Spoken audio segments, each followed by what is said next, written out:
Welcome one, welcome all. We have Dover International Speedway with us here today. Should be a fun race, a very fast 1 mile track with high banking and almost, I wouldn't say it's the exact same as Bristol because obviously that's completely different, but it's kind of got similarities where it's a short track with high banking. We got samples that we can work with. We got history that we can work with here as well here at Dover. And we also saw an Xfinity race that was highly entertaining.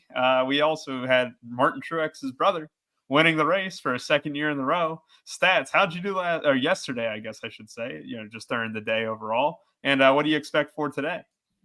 Yeah, and the Xfinity was it was lackluster. It wasn't the best of my performances, but it wasn't terrible either. Did not get wiped out. So not getting wiped out is always a good thing when you're when you're an MME player. So yeah, it was fine last night. I had Truex in my core, and still, but the other core plays not quite as good. So we'll see if we can do a little bit better today.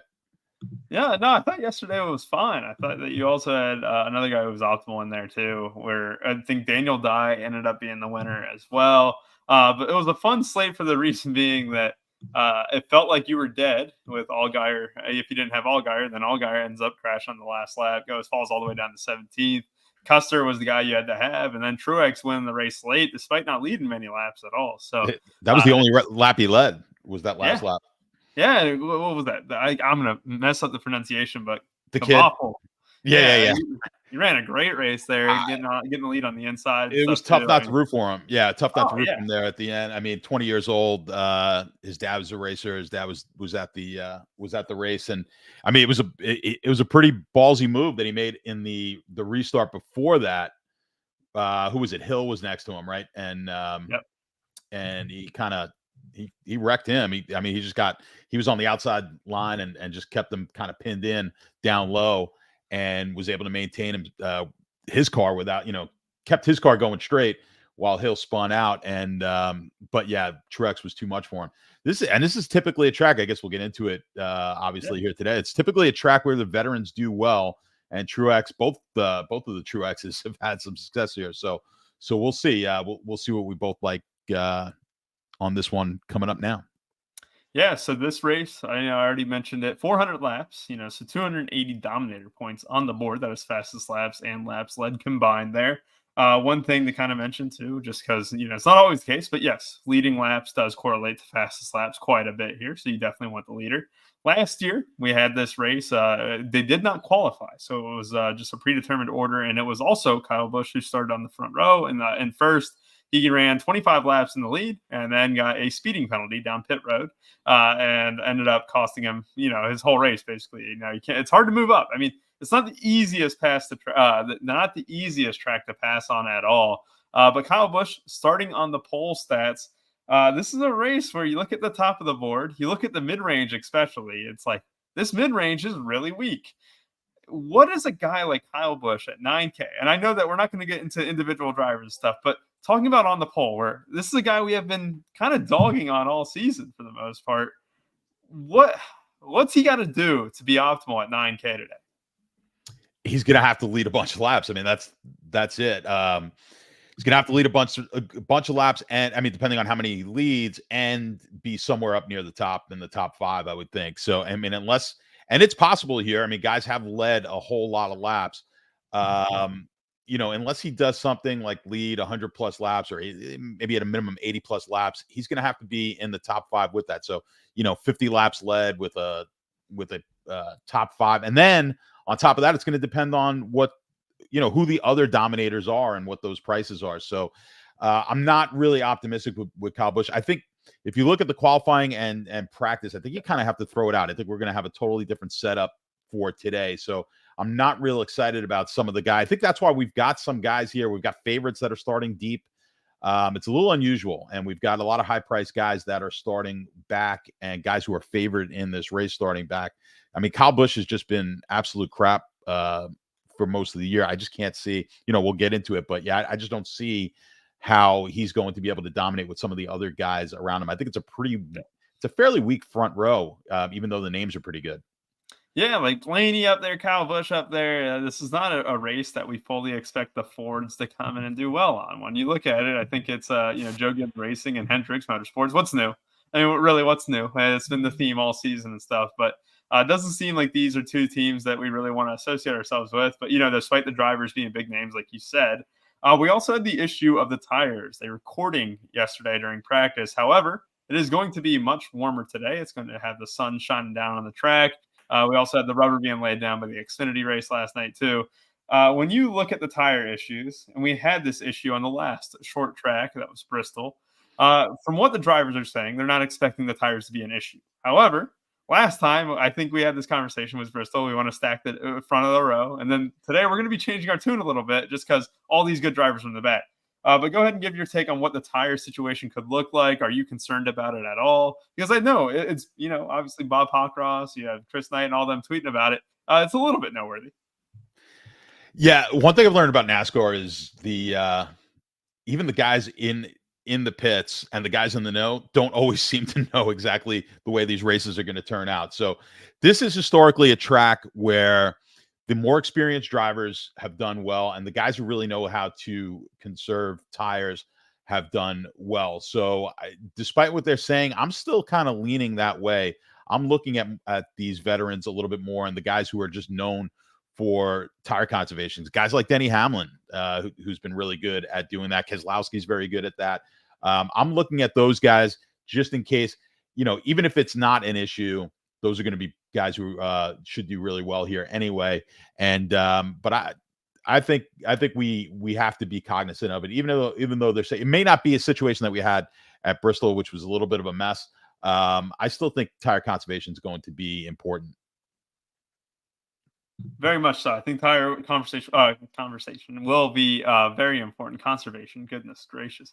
But we really do have to look at it, because those tires were looking pretty bad yesterday after a couple stints. So it definitely, I think it's going to be amplified. It's not going to be amplified to the degree that practice was, but it's still going to be a major deal. And like you said, you want veterans here.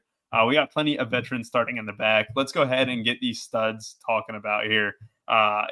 We have a very, very star scrubs type of build here I'm looking at. When I look at this slate, I want 3 guys at 9K or above, and I want like 2 or 3 guys from 7K or under. And that makes a cookie cutter slate, but I don't know if anyone's going to be wanting to jam the studs as much as me. So that's why I'm very curious to hear what you have to say. So I'm going to lay out the table here. We're going to talk about 10K and above. You know what? Let's make an exception, because I do think the tier down, Chase Elliott, we're going to add to this conversation, because I think he belongs in this group of guys who are starting 15th in the back. You look at Kyle Larson starting 21st. Hendrick Motorsports, he's got good speed here. We already know what Kyle Larson can do. He's the odds-on favorite to win the race. There's a chance there where only a good finish is basically all he needs, but he does need to lead laps. I think anyone in this range almost has to lead laps, or you have to have at least someone leading laps in your lineup to kind of get the full upside of it all to win a tournament. But when I look at Larson, I look at Truex, a guy who ended up winning here last year. It led 68 laps, I believe. You had Ross Chastain lead 93 laps here last year, or it might have been 98. But you have 2 guys who did it last year, both starting, kind of further back. I mean, Truex even starting 15th. You'd expect him to get a top 5 here almost, right? So you're going to have that PD bonus in there with him. But it's not the same thing that you can say about William Byron and Denny Hamlin. Those 2 have to lead laps no matter what. I'm not saying that these guys don't really have to with Larson and Truex and Chastain and, Elliott to a degree, but they have a little bit more where, hey, they can lead like the last, 50, 75 laps and they're going to be fine. But Hamlin and Byron, I think one of those 2 has to lead laps early to be, to be optimal. And what did Byron do last year? I think it was 193 laps led here at the race last year. So he's definitely shown he can do it. Denny Hamlin, you mentioned being, very good on these type of tracks, conserving the tires can absolutely be a factor. The one guy who's a turnoff in this range, those stats, is Christopher Bell. I didn't really see it too much in the speed. I mean, this season has been really awful for Christopher Bell. You also have to just start thinking about, when you get further to the back of the pack, not that Christopher Bell is going to be, maybe getting lapped in the first stage, but when you're starting 33rd or further back, and you're not making too much ground, what if you can't pass as much as you think here? Christopher Bell could be in for a tough time. But, I have to say maybe the same thing can apply to Chase Elliott, Ross Chastain. But, Chase Elliott's, kind of gotten the job done over the recent weeks. He's I have to change my tune on him stats. He's proven it. He's finally proven it to the point now I can click Chase Elliott's name starting 29th. You have Chastain starting 22nd. These are all guys with great odds to win the race across the board. But when you're looking at this 9.9K and above range, who are the ones that really stick out for you? Yeah, I mean, look, Larson is obviously the favorite here, starting back, so you get that place differential. I think I saw your projection of like 53%. Oh, I think it's going to be a little lower than that, just because you've got so many options and his price. So I'm looking at him somewhere around the 40% ownership level, and so with that, I'll probably be right around the market, if not a little bit under. But he is a core play for me because you've got the favorite starting in the 21st spot. It's really tough to not like him.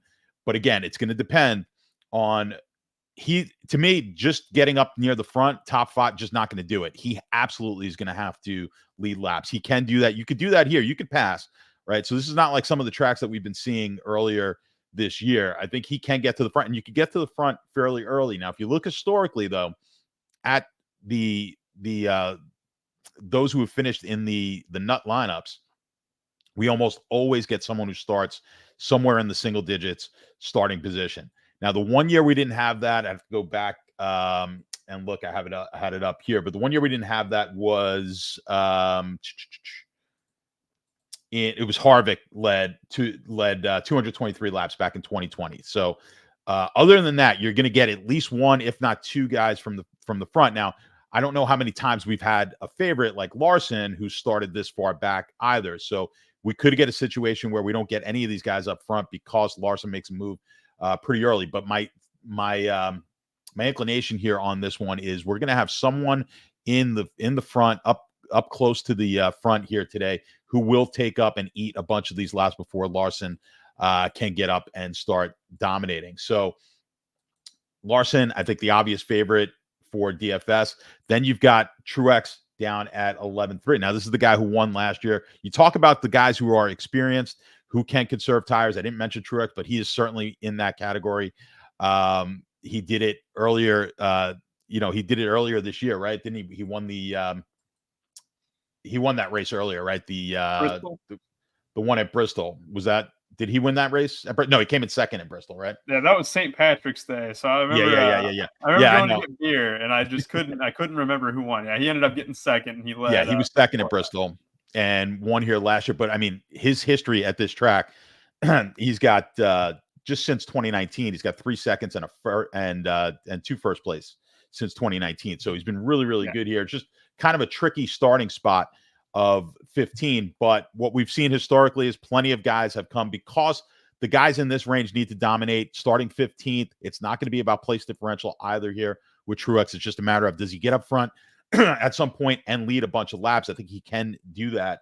Although the one thing about Truex, he's more the type of guy who will, because of the fact that he's really good with the tires, he may not want to get out in front and dominate. He may just try to stick around and do what his brother did, which was basically win this thing on the last lap of racing yesterday. So that could be the thing where we don't see as many dom points from a Truex. Now, we look at, you got Byron at the 11K, another guy who's going to be owned.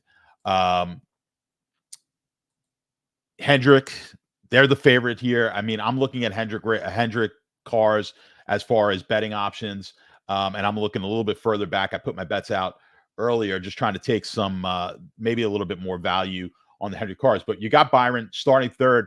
Now, if we get a Byron who dominates this race early, gets a lot of points to the point where he is going to be the nuts, how many of these guys can we stack up here, right? So this is the point about Larson. Like, if you have a Byron, if you're single building, I think you really have to concentrate and be a little prudent on how you're going to construct your lineups. Like you said, we're going to have a lot of stars and scrubs, but maybe, if you take the position that a Byron or a Byron Hamlin combo dominates this race early, where's the room for Larson? Like, Larson may not, even with a really strong finish, may not be able to get in the nuts lineup if we have a situation like that. So be cognizant of that. I think Byron, where's Byron on the Byron is really close, second choice right now in the betting market. There's no reason Byron can't lead 100 plus laps of this race early on. So if you have Byron in a single entry lineup, I'd almost make the case where maybe you'd want to leave a Larson out, like take a Byron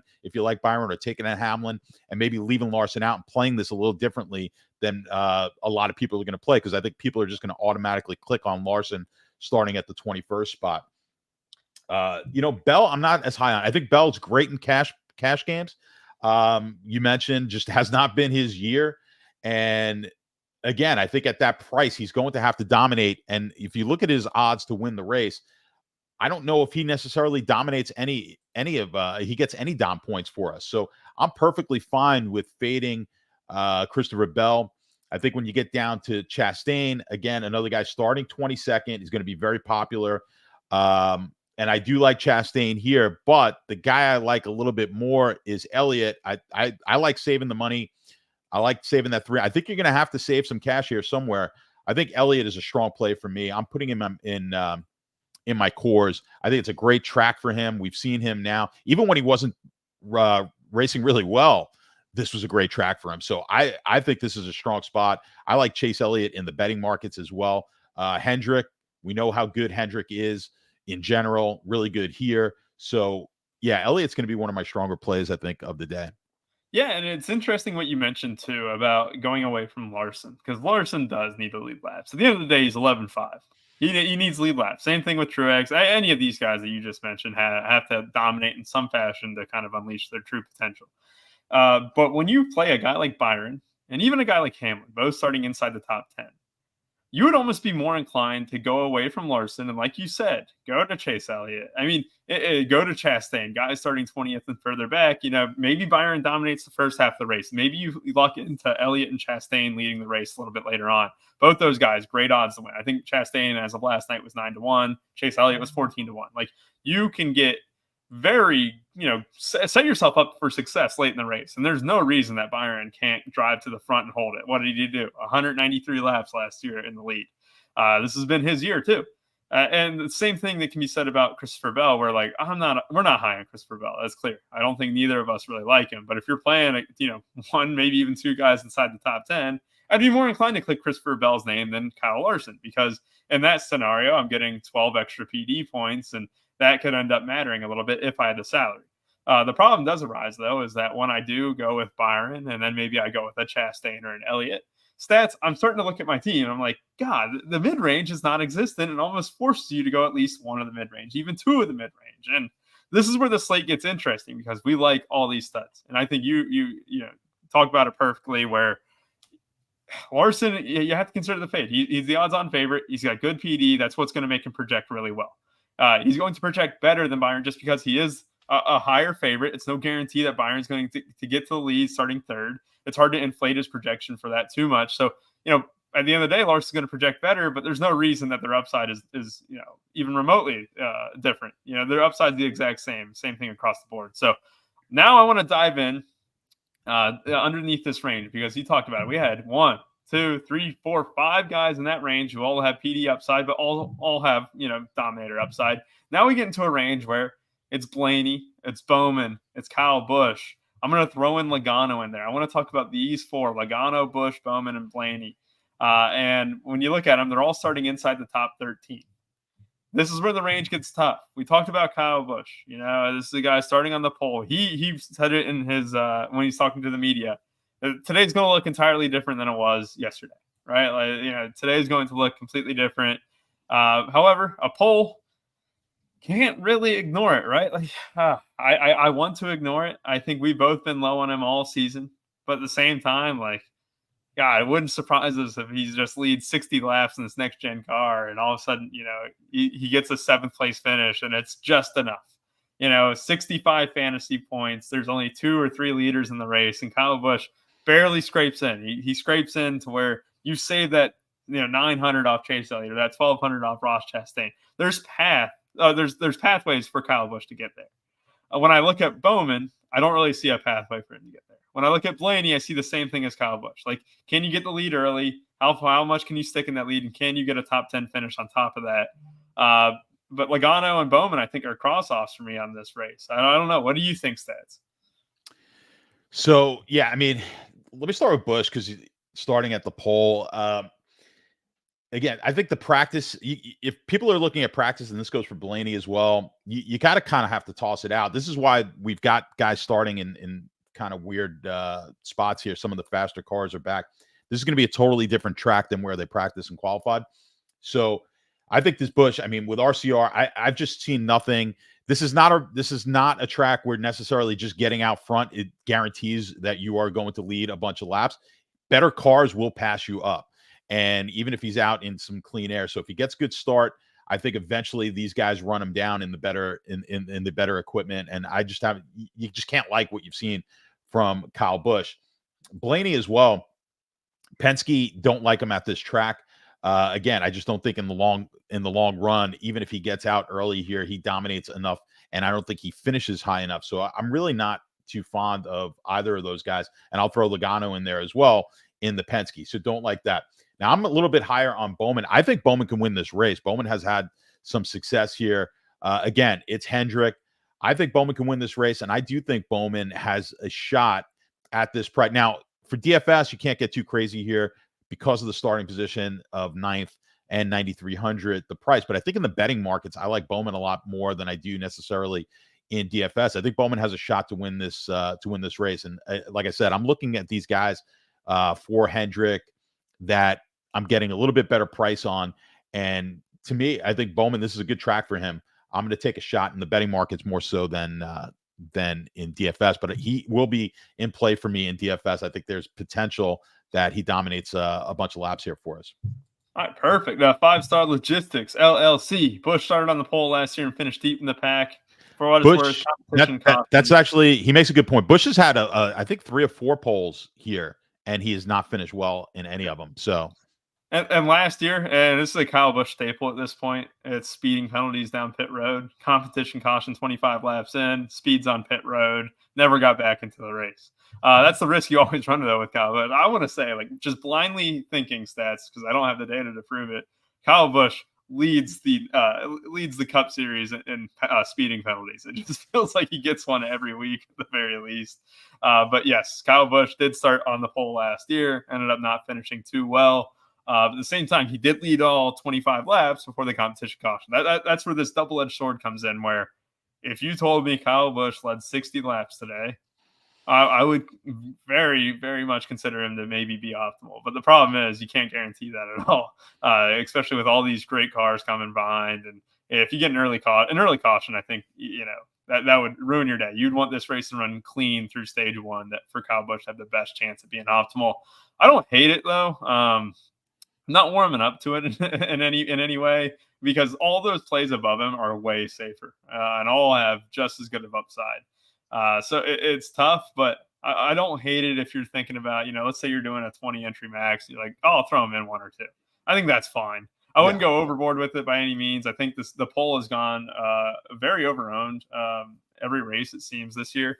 I don't think Kyle Busch is going to be too different. So you're still going to be under the field. But I do think that, maybe 1 or 2 lineups for every 20 is probably the best way to approach it. Let's do the next tier down stats. I got Ty Gibbs. I got Tyler Reddick. Last week's winner, Tyler Reddick, too, after Michael McDowell throwing some very aggressive late blocks there. But Talladega, I forgot to even mention, Talladega was great.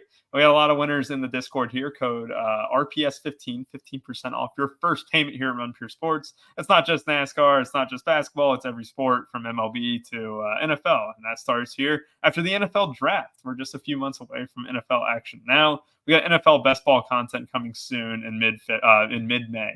So it should be a good time. Again, code RPS15, 15% off your first payment here at RPS.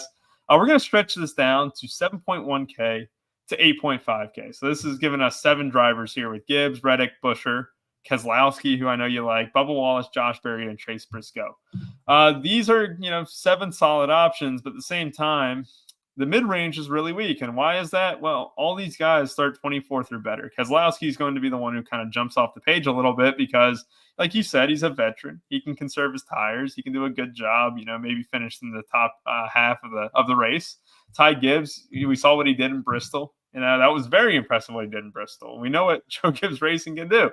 Why would you really want to, be aggressive in fading him? He's one of the best mid-range options. Then I look at the other options here, and you might be able to make the case for Chris Buescher because I see it on her sheet that you kind of like him. I don't like these other guys a ton. I think with Barry and Briscoe, you're banking on finishing position. The same thing with Bubba Wallace too. Like you're banking on strong finishing position for these guys, and it feels a little bit uneasy stats. I'm not saying that someone optimal can't come from this range. I just think it's going to be very difficult. What about you? Yeah, I'm trying to see where you had Butcher. Not that I'm huge. I just think your ownership's a little low, so that's why I'm slamming him. But I don't know. I think he's going to be a little higher owned than that, just because of the starting position. I mean, AT is not that far back, but I at 8K, I think he's going to probably be owned closer to 20% than 10, and in which case, then I'm closer to the market. So based on 10%, I'm a slam. I'm not saying Butcher is an absolute must play at all. So if you that's kind of what I'm basing it on. I'm going to be around that 20% number on my builds. But yeah, for sure, the best play in this range is Keselowski. It's a guy like, I think, for what you were saying, listen, you have an experienced driver, a veteran who can conserve tires. If this race does get a little crazy, I like him at plus 4,000 in the betting markets. He hasn't won in forever. To say he's due is an understatement, but I don't like to bet on who's due. He certainly came close, right? And he could have broke the schneid there, but I think Keselowski is a long shot play. I'll take a shot at 4K. We don't like the Fords here, but for the price that to get someone at plus 4K, I'm gonna have to go with a maker that isn't necessarily the favorite here. So I'm gonna go with more of the experience and how well I think he can run at this track. Talk about Gibbs. Yeah, I mean, you can't ignore the fact that he had an impressive performance at Bristol. So all this talk about liking the veterans and wanting to play some of these older drivers, I think Gibbs is in a good spot. 8,500, starts in the 19th position. I think another guy who's not going to be terribly high owned, who I think potentially could get us a really strong finish. We don't. Not necessarily, well, he's in the JG. Obviously, he's in Joe Gibbs Racing, which is going to be really good equipment.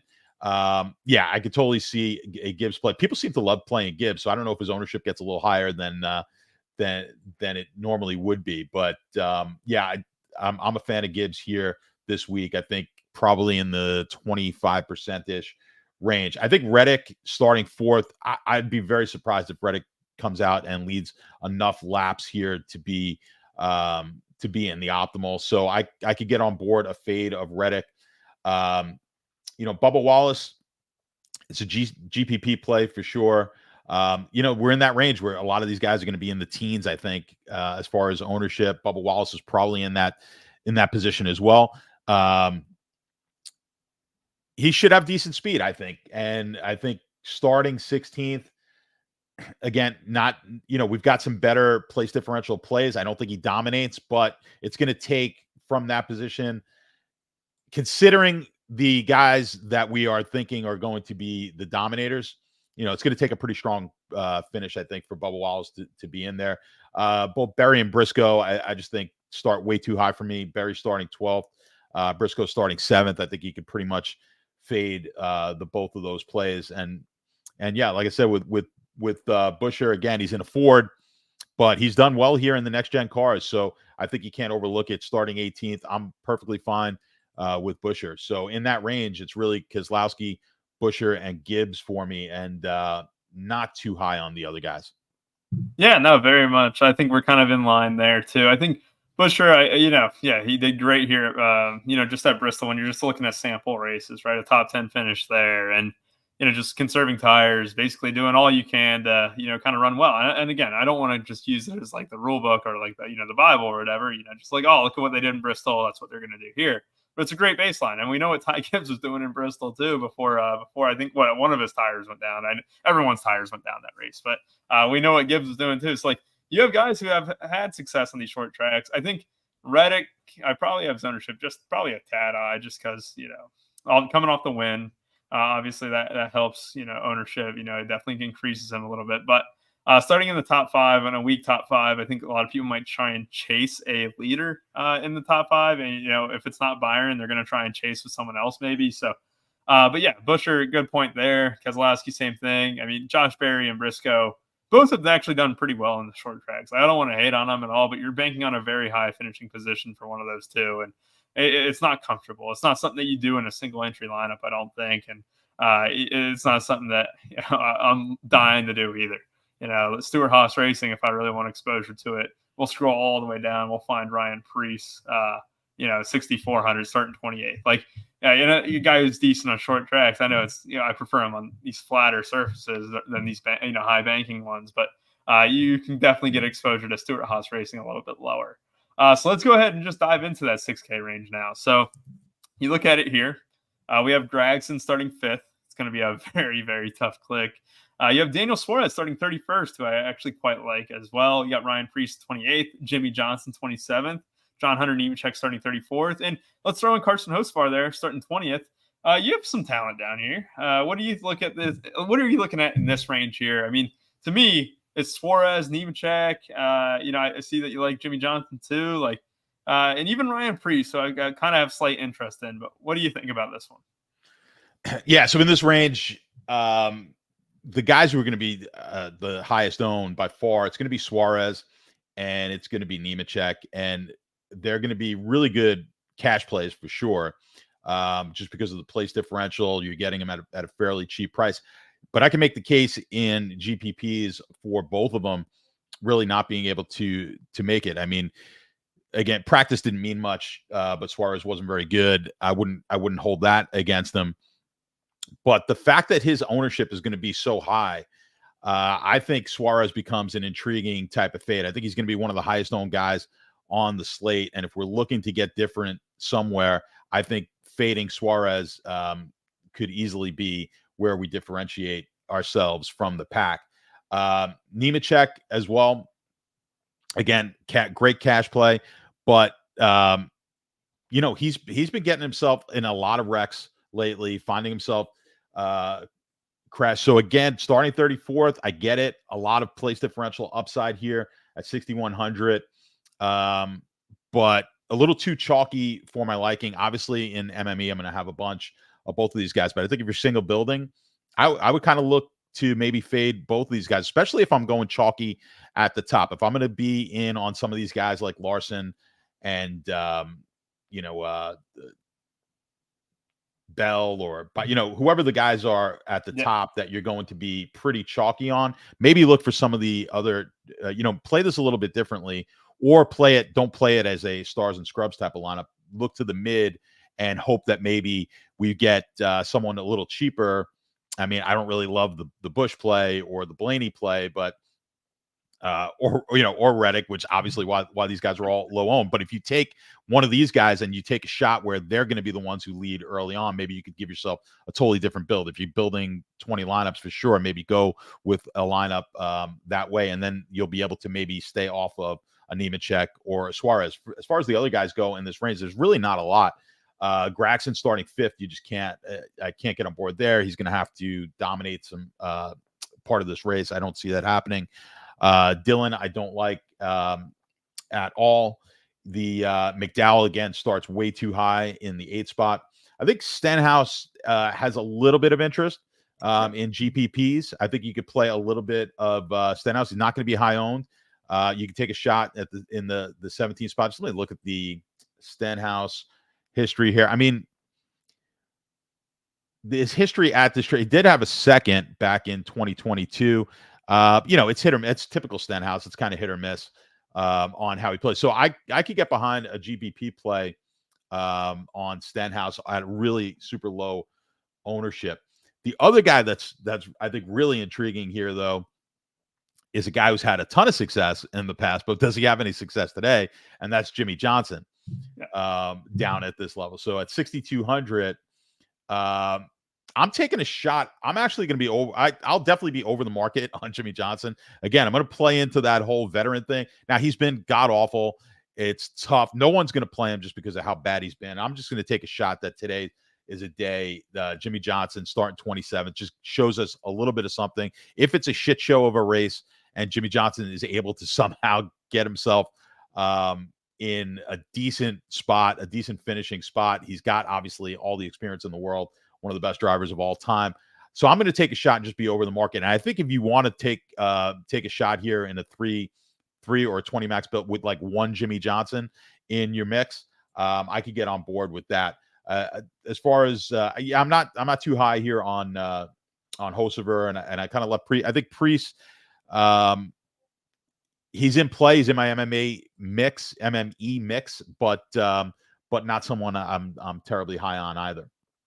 Yeah, no, it makes a lot of sense there. You look at it, and you mentioned it. Jimmy Johnson in this next gen car, but you see some of the highlights of this week, right? I think it was at 2006, saving it from the wall. What he can do in this car, it's special, and you want someone who, you want someone veterans like that. I do think that Priest belongs in that conversation. I think Suarez, the thing with Suarez, you're right, he's going to be pretty chalky. It's almost into this uncomfortable range of where it's almost beneficial to go down to a guy like Nemechek or Priest or Johnson, saving that extra, few hundred, because I think that extra few hundred does go a long way. The problem with that is Suarez is going to project really well. He's going to be very high owned, and he's a good play. I mean, you just can't meander about it. He's going to be a great play. It's just, how many people are going to start on the lineups with 3 studs and Suarez? I think it's fine in single entry, but and you're going to be looking at these large field tournaments. It's going to be tough to kind of break yourself off from the pack, and you're going to be duped a lot. So it's an interesting conversation. I do think that find the leverage where you can. Don't just play a combined ownership of 200%. I think 150% is probably where a lot of those chalk lineups end up, because I think you're going to have 40% from maybe 2 or 3 guys, and all of a sudden you're creeping up into this 150 range. So that's a whole nother conversation though, about maybe keeping lineups within a certain ownership range. But Hocevar is the one I'm having trouble with the most here. Stats looking great. I mean, this guy has been very, very good, just racking up top 20s, top 15s. I mean, there's a chance he gets the top 10 today. I mean, he's been that good. The problem with him, Stats, is as good as he has been, and as good as his odds are or whatever, every time he takes the track, I look at it, I'm like, well, I can get Corey LaJoie for, 400 cheaper, starting, 5 spots further back. Or, I can look at Zane Smith, looking at him starting almost, what was that? That's dead last, isn't it? 5,300, guys on his team here. So this is where it gets tricky with Hocevar, because I feel like I can play his teammates and get a slightly better discount. I'm not saying I think Hocevar is the most talented of the 3. But this is where it just becomes a little bit difficult. So Hocevar is someone I'm strongly considering. I don't know if I have the guts to put him in my main team, but he's definitely lingering right now, and I don't know how much I love that. But let's finish off with this range of I don't want to call them the shitters, but all these cars here, you'd be shocked if they ended up in the top 10. But we do have some, new talent here. Corey Heim taking the place of Eric Jones. Hopefully Eric Jones feels much better here soon. I mean, that back injury he suffered at Talladega, not great. But we have to look at it there too. Starting 32nd, not the worst. It's a decent car. You have Corey LaJoie, who I just mentioned. You have Zane Smith, both Spire Motorsports. So if I liked Hocevar, I kind of got to like them. Zane Smith absolutely starting dead last. I do think that he's a very good floor play. And I do think that, as long as he keeps the car on the track, he's going to end up being a very good person to kind of build with these stars and scrubs teams, because he's almost one of the cheapest guys. He allows you to fit in at least 3 studs. It's a very good path, in my opinion, to go with a guy like Zane Smith. LaJoie, same way. And I think the last guy I want to mention is Todd Gilliland. I mean, we've seen what he's been doing over the last month. Martinsville looked like he was dead. He had a tire issue, in the pits, where I think they still had I forget what they call it. They were trying to make an adjustment. They left it on top of his car, left a piece of equipment on his car, still drove through the pack. He was one of the only guys who could drive through the pack. I have to respect the talent that he's got. 5,500, not terrible at all. But really, there's some good options down here, but none of them are just slam dunks, those stats. When you look at this range, I noticed that, you kind of have it a little bit spread out down here. The only guys that were fading, really, I think we're on the same exact fade. It's like Hemrick. You're not going to play Hemrick ever. You're not going to play Cindric too much here, even though his odds are fine, just starting 11th. Allmendinger, same thing. Odds are, starting 10th. The fades are clear, but then you kind of want to spread it out down here, right? Yeah, you said it perfectly. The fades are absolutely clear. You can't start Allmendinger. I mean, you can't play Allmendinger at a starting spot at 10. Same with Cindric at 11. I think Hemrick at 14. I mean, they're just too high a starting spot. We're not going to get enough in the way of PD, and that's what we're looking for. I mean, we saw it. I was looking back on previous years' winners, and I can't think which year it was, but we had some, I don't even remember the driver. It was a driver I don't even remember who was like in the low 5,000s, mid 5,000s, who got 19 points and was in the nuts lineup. And we could see something similar here because of the fact that we've got so much. We've got such expensive guys here with potential to both dominate and get some place differentials. So it's more about just picking the right guy in this lineup. So if you're an MME player, I think spreading it out is the way to go. And then you're just obviously going to get rid of Dinger, get rid of Cindric, and get rid of Hemrick. The guys who obviously have the best shot down. I think Gilliland's got the best shot of maybe or at least the most upside of the group. Zane Smith starting 37th is going to be the most popular pick. So if you want to get under on these, this is the type of range, even with that range that we were talking about earlier. That's why I said with Suarez and Nemechek, that's where I think that your fades are going to be the most, or not necessarily fades, but getting under the market on those guys is where you're going to get your most bang for your buck. So in this range, I like kind of spreading it out. There's nobody I'm throwing out except those names. I'm playing all the other ones. And I think of that, you got to look at Zane Smith and Gilliland as probably the two best options. Heim, I'm not all that high on filling in for Jones with a guy who doesn't have all that much experience. But again, we may not necessarily need some ridiculously good performance to get in here if it's just a matter of using a guy to save some money. So you got to be careful here if you're single building or really any type of builds. I think just outside of throwing out the guys who just can't do anything, who most likely are going to move backwards, I think you can get away with whoever you can fill in here, and that could differentiate you enough. Zane Smith's going to be fairly high owned. I don't know if the other guys, Haley's going to have a decent ownership. Gilliland's going to have decent ownership. LaJoy, you could get lucky. I mean, we don't like playing Harrison Burton. We don't like playing Kaz Gralla. I would consider those fades as well, especially Burton at 26th. But, just kind of moving yourself off of Zane Smith, who I am pretty high on, and getting yourself down to, let's say, Haley or Gilliland may just be enough of a savings or differentiate yourself from where the ownership is going to be. It's always tough when you get down in this range to really find the right guy. But again, it could just be that it's going to be someone who just fits in right for you. So I wouldn't get too caught up on having to have one of these guys. I would just limit it to the 4 or 5 guys that we're talking about to play. And then maybe getting off of Smith is really the key. I like Smith. I think he's a really good cash option. And he gets you affordability on the higher price guys. But because of that, he's going to be people are going to be clicking him quite a bit. So I think on your single entries for sure, get off him and move to one of these other guys. Yeah, it's very interesting too. I have to mention Haley's very fine there too. I can't hate on him. You can't hate on anyone starting near the back of the pack there. I think I'm going to bump his projection up just barely in this last projection update. We have you already have your cores and tags up. I got to put my core up here shortly. I don't think we have to go over too much of the other, what else we have. So I think we're almost all finished. Last thing I want to do. You already posted your bets into the Discord there. We already have your bets for the race. I don't really want you to spill them out here. If you guys want those, code RPS15, 15% off for life. We're going to do straight to our drivers of the day. So the rule stats, under 20%. You've been very good about that rule. I sometimes am not. But under 20% driver of the day here at Dover. I'm giving you a guy that you don't like at all, and I'm going with Alex Bowman, man. I'm going to take a shot that Bowman at low ownership gets some. I'm not going crazy on it with my ownership, but I'll take a shot that Bowman gets us some laps led, some Dom points, and finds his way into the nuts. Maybe even wins the race and finds his way into the nuts. Love it, Alex Bowman. driver of the day. I think I'm going to go a bit cheaper. I'm going to go with someone that you can use as a little leverage off of the chalkier options down low with Nemechek and Suarez. I'm going to go Ryan Preece.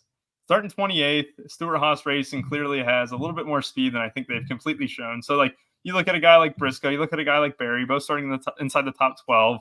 Preece has done well on short tracks, right? There's no reason that maybe he can't outperform some of these guys in this range, like Suarez or Nemechek in that sense, where he's got great PD. He can get up there.